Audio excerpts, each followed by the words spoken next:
귀한 찬양 감사합니다. 오늘 하나님께서 우리에게 주신 말씀은 사도행전 14장입니다. 사도행전 14장 신약성경 211쪽입니다. 제가 가지고 있는 성경 1절에서 7절 이 계시의 말씀을 봉독할 때에 살아계신 하나님의 음성을 들으실 수 있기를 바랍니다. 이에 이고니온에서 두 사도가 함께 유대인의 회당에 들어가 말하니 유대와 헬라의 허다한 무리가 믿더라. 그러나 순종하지 아니하는 유대인들이 이방인들의 마음을 선동하여 형제들에게 악감을 품게 하거늘 두 사도가 오래 있어 주를 힘입어 담대히 말하니 주께서 그들의 손으로 표적과 기사를 행하게 하여 주사 자기 은혜의 말씀을 증언하시니 그 시내의 무리가 나뉘어 유대인을 따르는 자도 있고 두 사도를 따르는 자도 있는지라. 이방인과 유대인과 그 관리들이 두 사도를 모욕하며 돌로 치려고 달려드니 그들이 알고 도망하여 루가니오의 성 두 성 루스드라와 데베와 그 근방으로 가서 거기서 복음을 전하니라. 아멘. 할렐루야. 우리 옆 사람과 인사하겠습니다. 사랑합니다. 축복합니다. 은혜 받읍시다.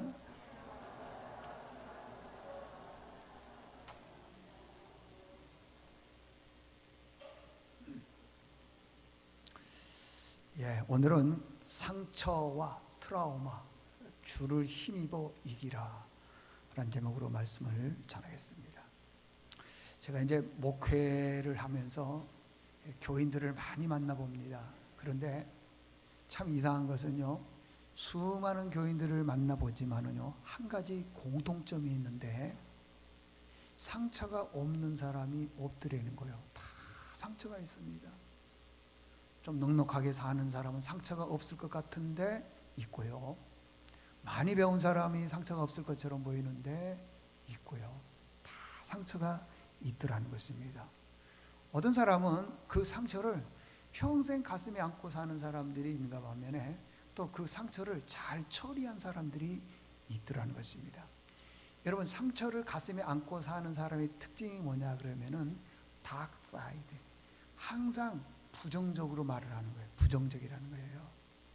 누가 좀 잘하고 누가 좀 뭐 이렇게 칭찬받을 만한 일이 있으면은 잘했다 말 한마디 해주면 되고요, 칭찬해주면 되는데 이 상처가 많은 사람들은 그런 말을 할 줄은 몰라요. 칭찬을 할 줄은 모르는 거예요. 아니, 잘하면 잘한다고 말하고 예쁘면 예쁘다고 말하는 거 얼마나 큰 은혜입니까? 근데요, 상처가 많은 사람들은요, 얼굴 예쁜 사람 보고도요 참 예쁘다 그렇게 말하면 옆에서 그러는 거예요. 저것도 얼굴이냐고.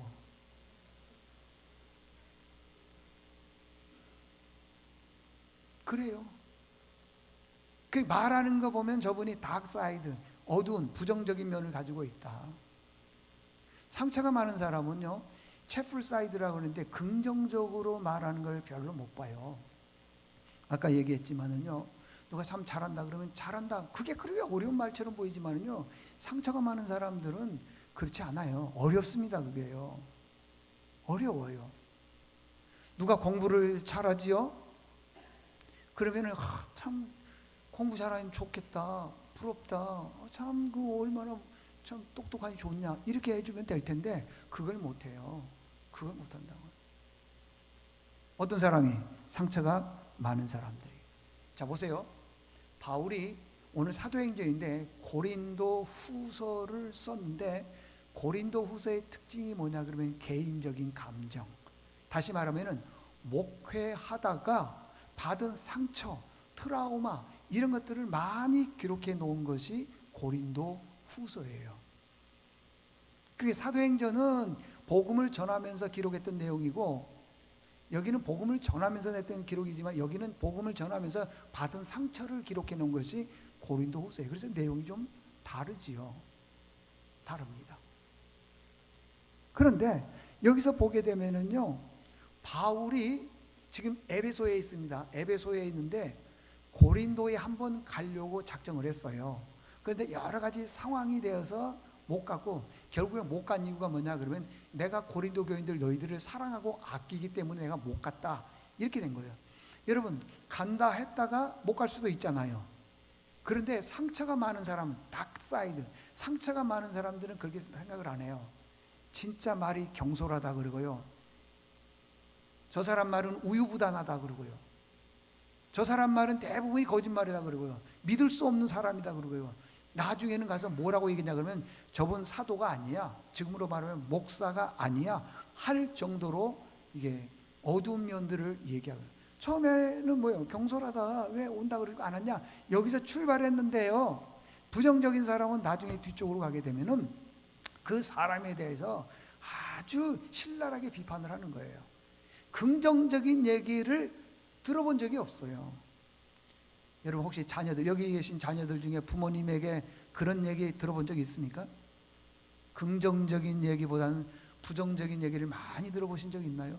그러면 그 엄마는요, 상처가 많은 분이에요. 이 상처의 문제를 해결해야 되는지 못하더라는 것입니다. 여러분, 상처가 많으면은요, 잘 들어보세요. 말이 부정적이고요, 함부로 말을 하고요, 별것 아닌 것 가지고도 화를 확 내요. 분노를 확 해요. 상처가 많은 사람들. 기질이 그렇다고요? 아니에요. 그렇지 않아요. 성격이 그렇다고요? 아니에요. 그러면 성격 급한 사람들은 그러면 다 그러나요? 안 그래요. 상처가 많은 사람들이 그러더라는 것입니다. 차분하지가 않아요. 느긋하지가 않아요. 너그럽지가 않아요. 그 사람은 여유가 없어요. 그래서 항상 불안한 거예요. 상처가 많은 사람들 보면요, 그런 경우가 있더라는 것입니다. 어떤 사람이 나한테요, 이렇게 부정적인 사람, 상처가 많은 사람에 대해서 나한테 상처를 주는 말을 한마디 하면은요, 그럴 수 있어, 이렇게 하는 게 아니라 그 자리에서 그냥 당장 쏴붙이고요, 등 돌려버리고 원수가 되어버리는 그런 경우가 생각보다 많이 있더라는 것입니다. 그래서 바울은요, 이 고린도 후서에서 진짜 내가 가슴이 아프다, 상처를 내가 많이 받았다, 정말 내가 많이 눈물로서 너희들을 권면한다. 고린도후서 1장 8절에 보면은 그런 말씀이 있습니다. 형제들아, 우리가 아시아에서 당한 환난을 너희가 모르기를 원하지 아니하노니 힘에 겹도록 심한 고난을 당하여, 너무 상처를 많이 받았다는 거죠. 당하여 살 소망이 끊어지고, 살 소망이 끊어지잖아요. 9절에 보게 되면요, 우리는 우리 자신이 사형 선고를 받은 줄로 알았다. 얼마나 많은 상처, 고통을 받았는지요. 사형 선고 받은 정도라는 것입니다. 여러분, 우리가 이런 상처 받으면 어떻게 합니까? 보통 주변에 있는 사람들에 대해서 똑같이 상처를 주는 그런 말들을 많이 할 겁니다. 그런데 이런 절망 가운데서 바울은 뭐라 그러면요, 주님을 힘입어 그랬습니다. 9절에 계속 나옵니다. 이는 우리로, 우리가 이제 살 소망이 끊어졌다 그랬잖아요. 사형 선고 받았다 그랬잖아요. 그 정도로 많은 고난이 왔는데 왜 왔느냐? 이는 우리로 자기를 의지하지 말고 오직 죽은 자를 다시 살리신 하나님만 의지하게 하였다. 그러니까 지금 내가 상처를 많이 받았어요. 고난을 많이 받았어요. 많은 공격을 받았어요.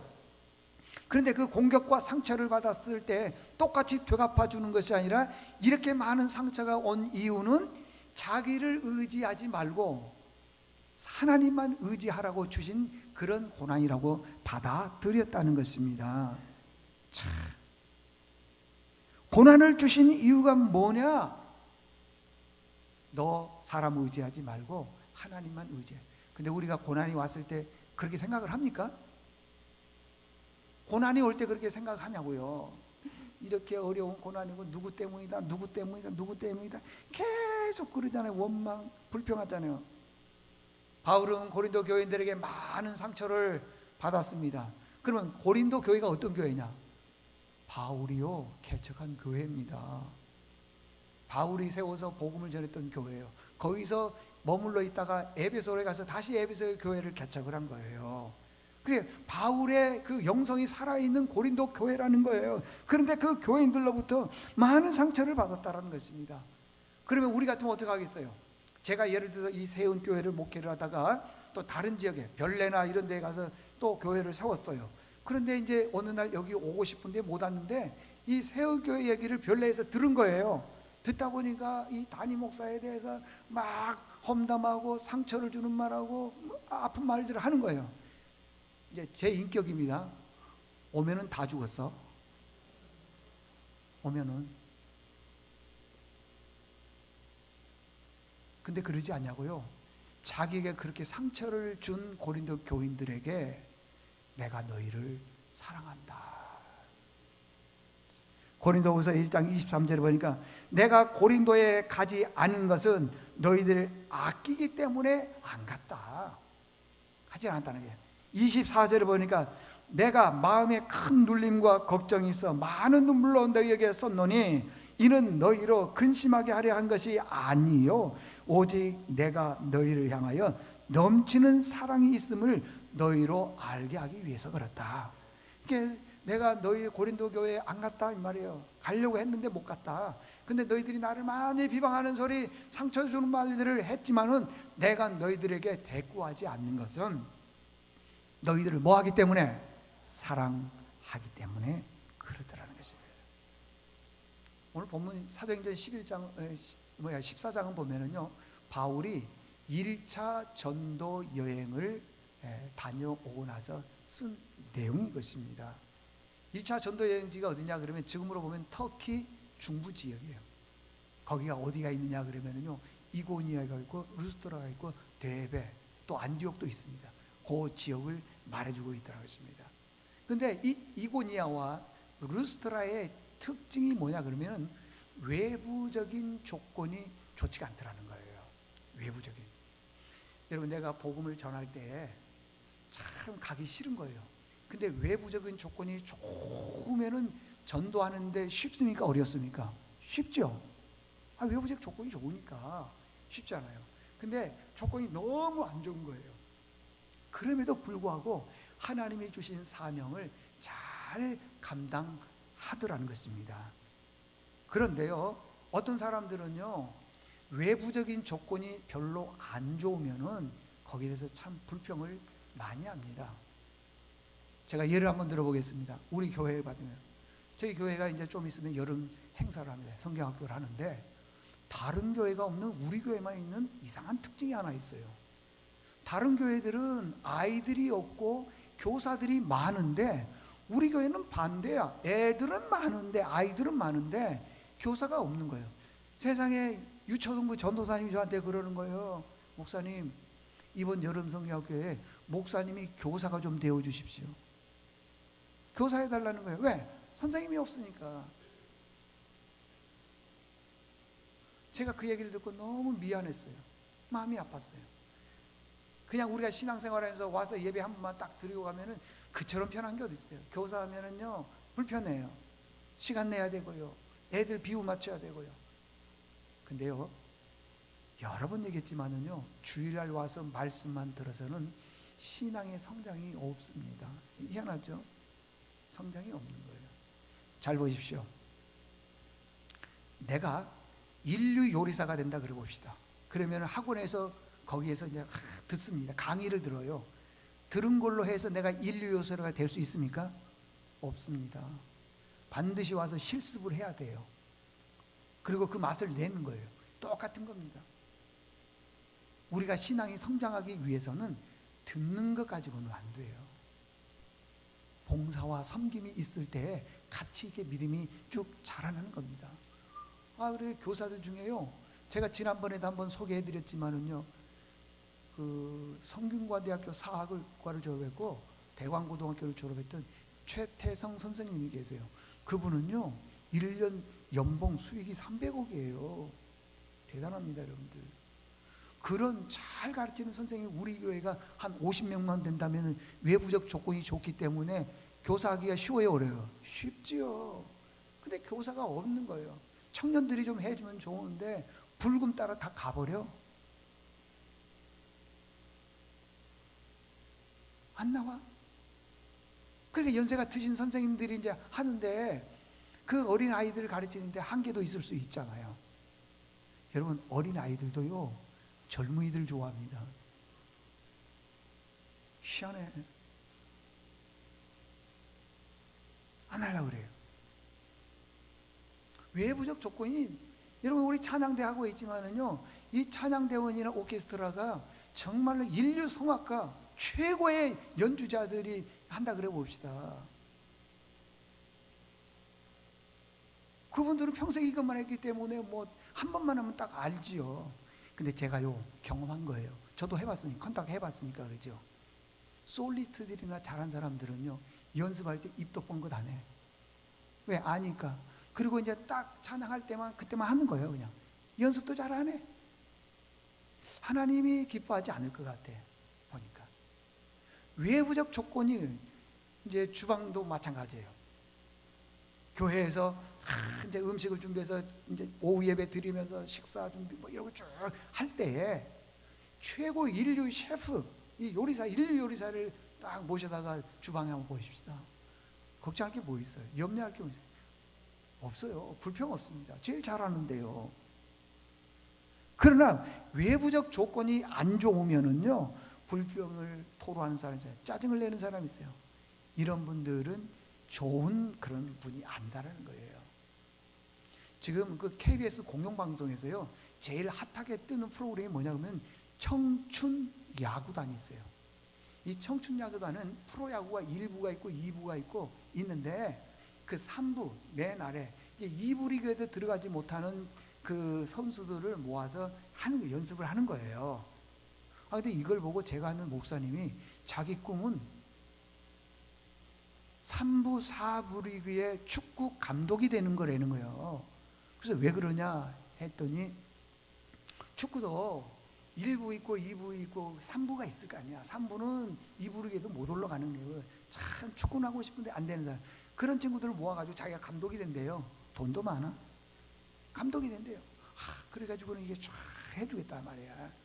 그래서 거기서 잘한 사람들은 2부도 올라가고 2부에서는 이제 잘하면은 이제 프로축구 거기로 가고 뭐 그런 데는 거예요. 가만히 들어보니까 말처럼 쉬운 건 아니지만은 그 목사님 얘기는 그거예요. 내가 이 선수들의 실력을 알기 때문에 상처 안 받는다는 거예요. 그 사람들을 세우기 위해서 그러다는 것입니다. 생각만 해도 얼마나 좋습니까, 여러분들? 그런데 문제는 뭐냐 그러면요, 누가 불만을 갖느냐 그러면요, 능력과 실력이 안 되는 사람이 최고가 되기를 원하는, 다시 말하는 그 모든 사람들로부터 자기가 최고라는 소리 듣고 싶어하는 사람들이 불만을 갖더라는 것입니다. 여러분, 그 세상을 조금 어려운 말 같은데 바라보는 눈이 세계관 그렇습니다.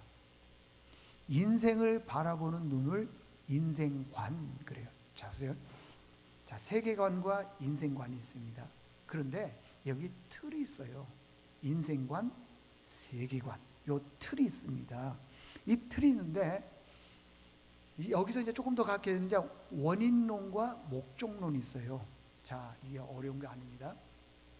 만약에 내가 세상을 바라보는 이제 인생관이에요. 바라봅니다. 그런데 원인론이 있는데 뭐냐 그러면 지금 여러분의 지금 현재 상태, 예를 들어서 이 목사의 현재 상태를 보면은 불행한 거예요. 불행의 원인이 뭐냐? 옛날에 누구를 만나서 어떤 그 사람한테 상처를 받아가지고 이렇게 됐다. 또 누구를 만나서, 여러분들이라면 내가 직장 생활을 할 때 직장의 사장님 또 상사, 주변에 있는 사람들, 이런 사람들을 만났는데 그 사람들로부터 내가 많은 상처를 받은 거예요. 무시를 당한 거예요. 그래서 내가 지금 많은 상처를 가지고 있어요. 그것을 표현하는 걸 뭐라고 얘기를 했냐 그러면은 인생관. 인생관. 원인론이죠, 원인. 내가 지금 불행의 원인이 누구 때문이에요? 위에 있는 상사 때문. 그래서요, 그 정신 분석학자 중에 옛날에 말씀드렸죠. 프로이드라고 하는 사람은 지금 현재 당신이 가지고 있는 것은 과거의 침전물 이렇게 쌓이는 걸 말하잖아요. 누구 만나서 상처받고 누구 만나서 이런 말 듣고 많이 해서 내가 지금 굉장히 괴롭게 산다. 프로이드는 인생관에 대해서 이렇게 설명을 하는 거예요. 원인. 그러면. 근데요, 목적론이 있어요. 목적론이 뭐냐 그러면은 내가 인생을 살아나가면서 이렇게 지금 내가 고통을 겪고 있다. 상처를 받았다. 지금 내가 이렇게 있다. 그런데 이 상처, 이 아픔이 조금 후에 1년 후가 될지 2년 후가 될지 모르지만은 미래에 하나님께서 나를 더 크게 들어 쓰시려고 지금 목적을 가지고 나를 지금 연단하고 있다. 대표적인 정신분석학자가 아들러예요. 아들러는 그렇게 말하는 거예요. 자, 프로이드는 내가 지금 당하는 이 고통이 옛날에 누구누구를 만나가지고 내가 지금 이렇게 됐다. 아들러는 내가 지금 이렇게 당한 고난은 뭐 미래에 나를 더 큰 사람으로 쓰기 위해서 그런다. 자, 우리 기독교로서는 프로이드와 아들러 두 정신분석학자가 있는데 누구의 말을 더 신빙성 있게 봅니까? 당연히 아들러지요. 그렇게 본다고 하는 것입니다, 여러분들. 똑같은 걸 가지고 있지만은 그러는 거예요. 그래서 이렇게 상처가 왔을 때는 우리는 어떻게 해야 되느냐? 한 가지예요. 딱 한 가지예요. 상처가 왔을 때 같이 힘을 빌려가지고 싸우는 게 아니라 주를 힘입어. 오늘 자 성경 한번 보겠습니다. 3절 보십시오. 3절을 보니까요. 두 사도가 오래 있어. 이게 오랫동안 상처를 받았다라는 거예요. 오래 있어. 그 다음 뭐라 그랬어요? 주를 힘입어. 여러분 상처와 아픔, 고난이 있을 때는요. 다른 걸로는 해결이 안 돼요. 하나님을 힘입어 이겨야 될 줄로 믿습니다. 여기 보니까요. 바울과 바나바가 이고니아라는 지역에서 이제 복음을 막 전하기 시작을 했는데 다 믿는 게 아니에요. 일부만 믿는 거예요. 그 일부는 오늘 2절과 3절에 보니까 뭐라고 그랬냐 그러면은 선동하기 시작을 하는 거예요. 자, 2절 보십시오. 그러나 1절에는 허다한 무리가 믿더라 그랬잖아요. 뒤쪽에 보니까 2절에 보니까 그러나 순종하지 아니하는 유대인들이 이방인들의 마음을 뭐 했다? 선동했다. 선동. 형제들에게 뭘 품게 했다? 악감. 이게 악감이라는 게 뭐냐 그러면 악한 감정을 품게 해줬다는 거예요. 악한 감정. 실제로는요, 바울과 또 고린도에 있는 교인들과의 관계가 썩 나쁘지는 않은데 몇 사람이 이해가시죠? 몇 사람이 자꾸 선동질을 하는 거예요. 악한 감정을 집어넣는 거예요. 그냥. 네? 바울은 고린도 교회에 대해서 관심도 없다, 경솔하다, 온다 그러는데 안 왔다, 믿을 사람이 못 된다 그러면서 계속 악한 감정을 집어넣게 하더라는 것입니다. 이게 문제라는 것입니다. 성경에 보면은요, 이 불만 많은 사람은 쫓아갑니다. 민수기 16장에 보면은 고라라고 하는 사람이 있어요. 근데 그 고라라고 하는 사람이 사촌이에요. 그 아론과 모세가 있는데 이 사촌인데 왜 자기네들만 지도자가 되고 자기네들만 종교 지도자가 되느냐? 나도 할 수 있다.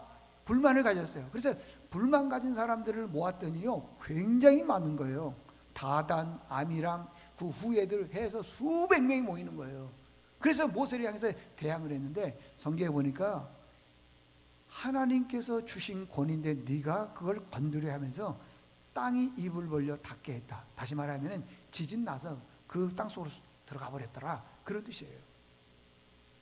이게 사람들은요, 불만 많고 상처 많은 사람들은요, 그런 사람들끼리 이렇게 모이는 경우가 있더라는 것입니다. 이런 고난을 이기려면 우리가 어떻게 해야 되느냐? 같이 고통을 주고 상처를 준다? 안 되는 겁니다. 이거. 아까 말씀드렸죠? 누구를 힘입어? 주를 힘입어. 주를 힘입어 나갔더니 그 다음에 하나님께서 뭐냐? 기적과 표적을 주시더라는 것입니다. 여러분, 사람은요, 누구나 다 상처가 있습니다. 목사도 상처가 있고 우리 교회 장로님들도 상처가 있고 권사님들도 상처 다 있습니다. 없는 분들은 없어요. 근데요, 지혜롭지 못한 사람은 그 상처를 건드리는 사람이 있어요. 그러면 이제 원수가 되는 경우가 있어요. 한국 사람들 얼마나 상처가 많습니까? 전 세계에도 없는 층간소음으로 해가지고 쫓아올라가서 그냥 가족을 죽이는 그런 경우도 있고요. 보복운전 참 많죠. 여러분, 지난 9일날 목요일인가요? 대구에서 그 방화로 일어나서 무고한 생명이 많이 죽었잖아요. 나중에 보니까 그것도요, 다 원한관계, 상처예요, 상처. 그 결국 자기도 죽잖아요. 이 상처의 문제를 해결해야 된다는 거예요. 제가 금요일 날 말씀드렸는데 들으신 분들 다시 한번 더 들어보십시오. 세계 제2차 대전 때 이 독일 히틀러 이 군대가 유대인을 600만 명이나 학살했습니다. 600만 명이면 얼마인 줄 아세요? 광주 인구가 150이고 대전 인구가 150입니다. 부산 인구가 340~50만 돼요. 세계 도시가 한꺼번에 없어진 거예요. 그렇게 많이 죽였습니다. 그러니까 유대인들 숫자가 얼마, 지금도 유대인들은요, 그 이스라엘 땅에 사는 사람들은 1000만도 안 됩니다. 작아요. 800~900만 정도밖에. 그러니까 한 민족이 다 몰살당한 거나 다름이 없죠. 얼마나 원한을 품고 살겠습니까? 참 큰 원한을 품고 살겠어요. 나중에요, 1968년도에 독일의 유명한 장군 아이히만이라고 하는 장군을 이 국제전범 재판소에다가 딱 세웠어요. 당신은 학살자다 해서 재판했는데 결과가 뭐냐? 사형이에요. 사형. 그러니까 그때 당시 이 유대인들이 이제 우리 선조들이 죽었던 그분들이 이제 한을 풀었다, 이제 좀 이제 쉬자, 증오하고 미워하고 그랬어요. 근데 그 중에 한 유명한 선생님, 꼴란즈라고 하는 선생님이 있었어요. 꼴란즈. 이 사람이 안 된다, 아이만 장군을 죽여서는 안 된다. 그러니까 이 유대인들이 또 이 꼴란즈라고 하는 이 선생님에 대해서 막 싸우기 시작해요. 당신이 뭔데 그러냐, 우리의 영원한 적. 그런데 이 꼴란즈라고 하는 분이 이런 얘기를 합니다. 그 사람을 죽여서는 안 되는 이유가 한 5가지 정도로 설명하는데, 첫 번째는 뭐냐 그러면, 저 사람 죽인다고 해서 우리 유대인 죽었던 600만 명이 살아나느냐? 그게 아니지 않느냐? 두 번째는, 사형하면은 그냥 단숨에 죽지만은 저 사람 평생 살려놓으면 죄책감에 의해서 괴로워할 거다. 그게 더 큰 고통이다. 그래서 놔두자. 이 두 번째. 세 번째는 하나님이 이미 그 영혼을 심판했다. 우리가 더 이상 심판할 필요가 없다. 네 번째, 동생을 죽인 가인, 성경에 보면 있잖아요. 가인도 하나님이 용서하셨는데 우리가 정죄하는 것은 옳지 않다. 다섯 번째, 사랑이 식어져가는 세상에 이제부터라도 참 사랑을 심어주는 것이 우리 유대인에서는 옳다. 여러분 보십시오. 유대인들은요, 참 불행한 민족이에요. 430년 동안 애굽에서요 종살이 했어요. 40년 동안 광야 생활했고요. 바벨론에 끌려가서요 70년 동안 무수한 고난을 겪었습니다. 어디 그뿐인 줄 아세요? 로마의 식민지 하에 있었을 때 자기 나라 자기 땅에 임에도 불구하고요, 로마 사람들이 가만 놔두질 않았어요. 게토라고 하는 지역을 만들어요. 이 게토라고 하는 지역은 뭐냐 그러면은 어느 지역에다가 철조망을 쭉 쳐놓고 그 안에서만 살게 하는 거예요. 집도 마음대로 못 짓고요, 크기도 마음대로 못 해요. 집 문을 내는 것도요 마음대로 못 내. 로마 사람들이 이쪽 방향으로 문 열어 그러면 이쪽으로 문 낼 수밖에 없어요. 그 게토 안에서 평생을 사는 거예요. 철조망 안에서. 만약에 응급한 일이 있어서 병원에 가야 된다, 무슨 일이 있어야 된다 그러면은 여기에요 노란 부표를 붙이고 가야 돼요. 이걸 붙이고 이제 밖으로 나오게 되면은요, 유대인이라는 걸 알고 로마 사람들이, 주변의 사람들이 침을 뱉고 때리고 발길질하면서 욕을 하더라는 겁니다. 참 유대인들은 많은 고난을 겪었습니다. 그런데 놀라운 것은요, 들어보세요. 유대인들에게는 증오, 그 사람들을 미워하거나 증오하는 그런 문학이 없더라는 거예요. 쉰들러 리스트도 보세요. 참, 자기가 반지를 빼가지고는 한 사람이라도 구원해야 되는데 그렇게 못한 거에 대해서 굉장히 가슴 아파하는 거예요. 빅터 프랑크라고 하는 사람이 죽음의 수용소 보면은요, 누구를 잔인하게 죽이고 뭐 이런 게 없어요. 다 증오하지 않는 그런 거예요. 왜 그러느냐? 이게 중요한 거예요. 왜 증오하지 않느냐? 내 부모를 죽이고 가족을 죽이고 나라를 엉망으로 만들었던 저 원수 같은 사람들을 왜 증오하면 안 되느냐? 이렇대요. 증오하면은 내가 먼저 죽는데요. 내가. 유대인들은요, 그 많은 고난을 통해서 증오하면 내가 먼저 죽는다는 것을 알고 있었어요. 그래서 내가 살기 위해서는 그들을 증오하지 않는 거라는 것입니다. 우리에게는 상처가 얼마나 많이 있습니까? 참 상처 많은 것 같아요. 상처 많으면은요, 나도 모르게 그냥 불쑥불쑥 막 생각지 않는 말들이 나오게 되고요, 확 분노하게 되고 화를 내게 되고. 그 왜 그러느냐? 나도 모르게 내 안에 상처가 많기 때문에, 증오가 많기 때문에 그런 거예요. 여러분, 상처, 증오 이런 게 많으면은 반드시 문제가 생기는 거예요. 그 캐나다에서 연구했던 의사들이 연구했는데 보니까요, 이 증오가 많으면은요, 상처가 많으면은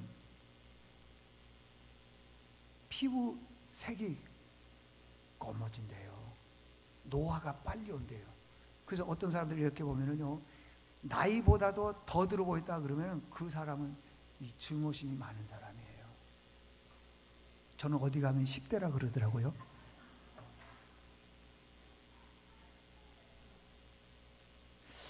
약간 비웃는 사람이 한 분 있는 것 같아 보니까 그건 아닌데. 아, 그래. 안 되는 거예요. 노화도 많이 오고요, 병이 오기 시작해요. 이게 내 안에 오래 살려고 보약 먹어도 소용없어요. 증오, 상처 이게 많으면은 문제가 돼요. 근데 우리는 얼마나 성격이 못됐는지요. 할 건 다 하면서도 오래 살고 싶은 생각이, 그런 건 없어. 그런 건 없어. 너그러운 사람이 오래 살고요, 이해심 많은 사람이 오래 사는 거예요. 여기 사도행전 14장인데 13장에 보게 되면은요, 7절에 보면 총독 서기오 바울이라고 하는 사람이 나옵니다. 총독 서기오 바울이라고 하는 사람이 나오는데, 이 사람이 바울과 바나바를 불러서 하나님의 말씀을 듣고 싶은 거예요. 근데 딱 들으려고 하는데, 참, 마술사라고 있는데 그 마술사 엘루마라고 하는 마술사가 그 말씀을 못 듣게 방해를 하는 거예요. 방해. 네? 그때 바울이 그 사실을 알고요, 13장 10절을 보니까요, 모든 거짓과 악행이 가득한 자요, 마귀의 자식이요, 모든 의의 원수요, 주의 바른 길을 굽게 하기를 그치라. 나오잖아요. 그치라. 주의 손이 내 위에 있으리니 네가 맹인이 될 것이다. 내가 그랬더니 이 사람이 진짜 엘루마라고 하는 마술사가 맹인이 되어버린 거예요. 그때 그 모습을 보고요, 서기오 바울이 하나님 살아계신가 해서 예수를 믿게 되었다, 그 말이에요. 그런데 오늘 본문 19절에 보게 되면은요, 그러는 거예요. 이 사람들이 바울을 죽이려고 굉장히 애를 쓰는 거예요. 성경 보시죠. 19절에 보니까 유대인들이 안디옥과 이고니아에서 와서 무리를 충동하니 그들이 돌로 바울을 쳐서 죽은 줄로 알고, 여기 성 밖이에요. 성 밖에다가 내쳐버리더라는 거예요. 아직 안 죽었습니다. 죽은 줄로 알고 그러더라고요. 그렇게 많은 고난을 주더라는 것입니다. 근데 이런 상처에서도요, 사도 바울이요, 거뜬히 누구를 힘입어서? 주를 힘입어서 이기더라는 것입니다. 여러분들 지금 한 2분 정도 하고 마칠 텐데 지금 중요합니다. 디도서 3장 2절에 보게 되면요, 아무도 비방하지 말며 다투지 말며 관용하며 범사에 온유함을 모든 사람들에게 대하라. 다시 얘기합니다. 비방하지 말며 다투지 말며 관용을 베풀고 범사에 온유함으로 모든 사람을 그렇게 대해주라 그랬어요. 왜 그런 줄 아세요? 그 다음 말씀 3절에 보니까요, 우리도 옛날에 전에 우리는 어떠냐? 어리석은 자요, 순종하지 아니한 자요, 속은 자요, 여러 가지 정욕과 향락의 종로를 한 자요, 악독과 투기를 일삼는 자요, 가증스러운 자요, 피차한 미워한 자이다. 우리가 옛날에 어떤 사람이었다고요? 이런 사람들이었다는 거예요. 그렇기 때문에 누구에 대해서 다투지 말고 관용을 베풀고 범사의 온유함으로 모든 사람을 따뜻하게 대해주라. 그리고 7절에 이렇게 말씀하고 있습니다. 우리로 그의 뭐였습니까? 은혜를 힘입어. 은혜를 힘입어. 자, 결론입니다. 여러분들 잘 보십시오. 내가 지금 세상 살아나가면서 보면요, 참 상처가 많아요. 우리 교인들의 얼굴을 이렇게 보면 참 상처가 많다. 참 많은 세상에서 오는 고난이 있었구나라는 걸 느껴요. 얼굴이 다 쓰여 있다니까요. 다 쓰여 있어요. 상처가 많아요. 그러니까 상처가 많으니까 나도 모르게 나에게 상처를 준 사람에 대해서 내가 보복하려고 그러는 거예요. 보복. 아까 제가 얘기했죠. 디도서 3장 2절과 3절에 보니까요, 우리도 옛날에 그렇게 했다. 그러니까 그러지 말아라. 관용을 베풀어라. 에? 다투지 말고 싸우지 말고 온유함, 따뜻함으로 대해주라 그랬어요. 오늘 말씀 꼭 기억하면서 혹시 여러분 안에 상처나 트라우마가 있다면은 예수의 이름을 힘입어 이길 수 있기를 바랍니다. 하나님 아버지 감사합니다. 나도 모르게 내 안에 참 많은 상처가 있습니다. 그 상처가 있다 보니까 나에게 상처를 주는 사람들에 대해서 더 큰 상처를 줄 때가 있습니다. 이제 배웠사오니 나에게 상처를 주는 사람에 대해서도 아버지 관용을 베풀게 도와주시고, 무엇보다도 하나님 아버지여 그들에게 대해서 온유함과 따뜻함으로 그들을 대할 수 있게 도와주시옵소서. 예수님의 이름으로 기도드리옵나이다. 아멘.